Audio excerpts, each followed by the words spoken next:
Hello students आज লৈছোঁ class 10 বিজ্ঞানৰ 7 নম্বৰ পাঠৰ কোৱেশ্চন আনসাৰ গতিকে ভিডিঅ'টো স্কিপ নকৰাকৈ সম্পূৰ্ণকৈ চাই যোৱা আৰু যেকোনো ইউটিউব চেনেলত নতুনকৈ আহিছে চেনেলটো সাবস্ক্ৰাইব কৰি দিয়ক। 1 নম্বৰ কোৱেশ্চন দিয়া আছে তলত উল্লেখ কৰা কোনবিধ উদ্ভিদৰ সঞ্জীৱনী পদাৰ্থ ইয়াৰ চাৰিটা অপচনৰ ভিতৰত option D to correct cytokinin. তাৰ পিছত আছে 2 নম্বৰটো আছে ইয়াতে আছে দুটা নিউৰনৰ মাজৰ ঠাইটোক বা ভাগটোক কি বুলি কোৱা হয় এটো অপচন চাৰিটাৰ ভিতৰত অপচন এ টু কাৰেক্ট সাইনেপছ বুলি কোৱা হয়। তাৰ পিছত আছে 3 নম্বৰ মগজুৰে কি কাম কৰে অপচন ডি ওপৰ আটাইকেইটাই গোটেইকেইটা অপচন হ'ব। তাৰ পিছত আছে 4 নম্বৰ কুৱেশ্চন আমাৰ দেহৰ গ্ৰাহক অংগৰ কাম কি গ্ৰাহক অংগই যথোপযুক্তভাৱে কাম নকৰিলে গ্ৰাহক অংগৰ কাম হ'ল গ্ৰাহক অংগবোৰ যেনে চকু নাক কাণ ছাল জিভা পৰিৱেশৰ উদ্দীপনা বা তথ্যসমূহ গ্ৰহণ কৰি স্নায়ু প্ৰেৰণালৈ ৰূপান্তৰ কৰে আৰু মগজু বা মেৰুদণ্ডীয় স্নায়ুলৈ প্ৰেৰণ কৰে। কাম নকৰিলে হ'ব পৰা সমস্যা গ্ৰাহক অংগই সঠিকভাৱে কাম নকৰিলে আমাৰ দেহ পৰিৱেশৰ বিপদজনক পৰিস্থিতিৰ অনুভৱ কৰিব নোৱাৰিব আৰু ইয়াৰ ফলত আমাৰ শৰীৰৰ সঠিক সময়ত কোনো সঁহাৰি বা প্ৰতিক্ৰিয়া ব্যক্ত কৰিব নোৱাৰিব।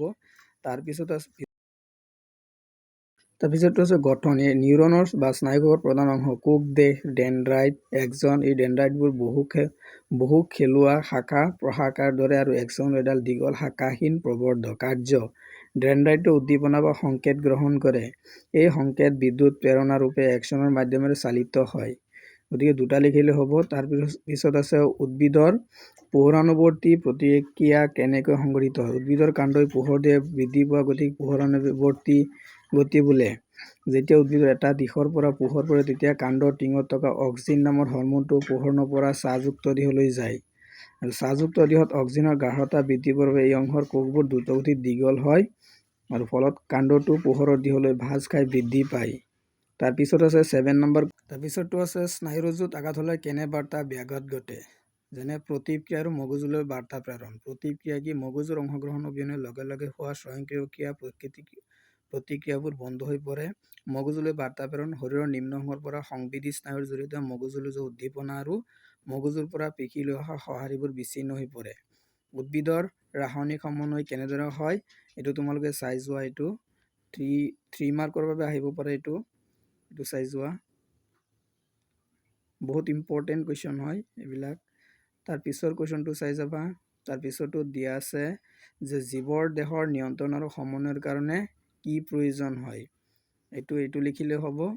পইণ্ট কেইটা শৰীৰৰ বিপাকীয় প্ৰতিক্ৰিয়া বিশৃংখল হৈ পৰিব বিপদৰ পৰা শৰীৰক ৰক্ষা কৰিব পৰা নাযাব বৃদ্ধি বিকাৰ দৈনিক জৈৱিক কাম কাজৰ সঠিকভাৱে সম্পন্ন নহ'ব। তাৰপিছত আছে ঐশ্বিক আৰু প্ৰতিক্ৰিয়াৰ মাজত পাৰ্থক্য কি 3টা বা 4টা মান পাৰ্থক্য শিকিলেই হৈ যাব।